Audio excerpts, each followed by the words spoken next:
Okay guys, now we're going to look at just posting from the special journals. So special journals are going to involve these four: the purchases, the sales, cash payments, and the cash receipts journal. So quite often you'll see me refer to them as CPJ and CRJ.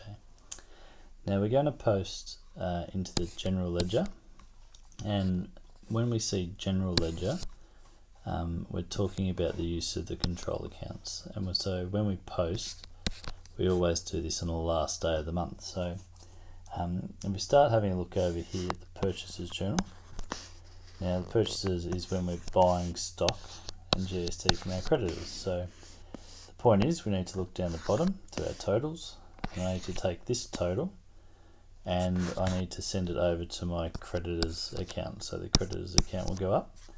Now we need to have the last day of the month, and then I'm going to put in the cross-reference stock control and GST clearing, and I need to know the total, so I'm going to go back here. So the total is 1672. Now I've put that in.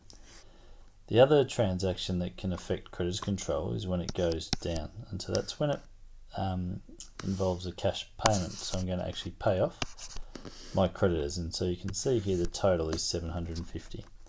So on the 31st of the 10th, creditors needs to reduce by $750.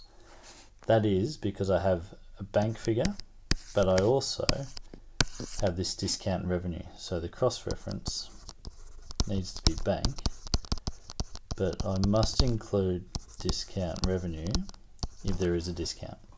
So now that I've done that, my creditors control account is good. If I have a look down at the sales journal, so I look over here, sales is when I have credit sales and GST together go to my debtors, and so my debtors account up here is going to increase and debtors decreases on the credit side. So debtors is increasing a total 1980. Now again, general ledger, so last day, and that's going up because of sales and GST clearing. Now it's always the same, all of these transactions, we're just going to have different figures. These ones here can change. Now from the sales and GST, debtors will decrease because they pay me money. So here we can see I've received some cash plus a discount. So overall, down the bottom, the bank plus a discount means that debtors have reduced by $600. And so I need to post this over onto the credit side. So debtors has decreased, the date, and it's bank. And because we've actually given out a discount, I need to include the fact that there was a discount expense. Moving on down to GST clearing. So GST, you'll see it can be actually a lot more than existed in the other accounts. So I need to start thinking GST when I pay is on the debit side, and when I receive is on the credit side. So here from the purchases journal, I need to look at the GST total. And so when I'm purchasing, I'm buying it, and so I need to have $152 in here, again last date, and that's because I've purchased and been charged by my creditors. So now that's in there. If I have a look at the sales journal, this is when I'm buying the GST, and sorry, this is when I receive the GST from debtors. So the 180 must go on the receive side, 31st of the 10th. And that's because I've charged debtors.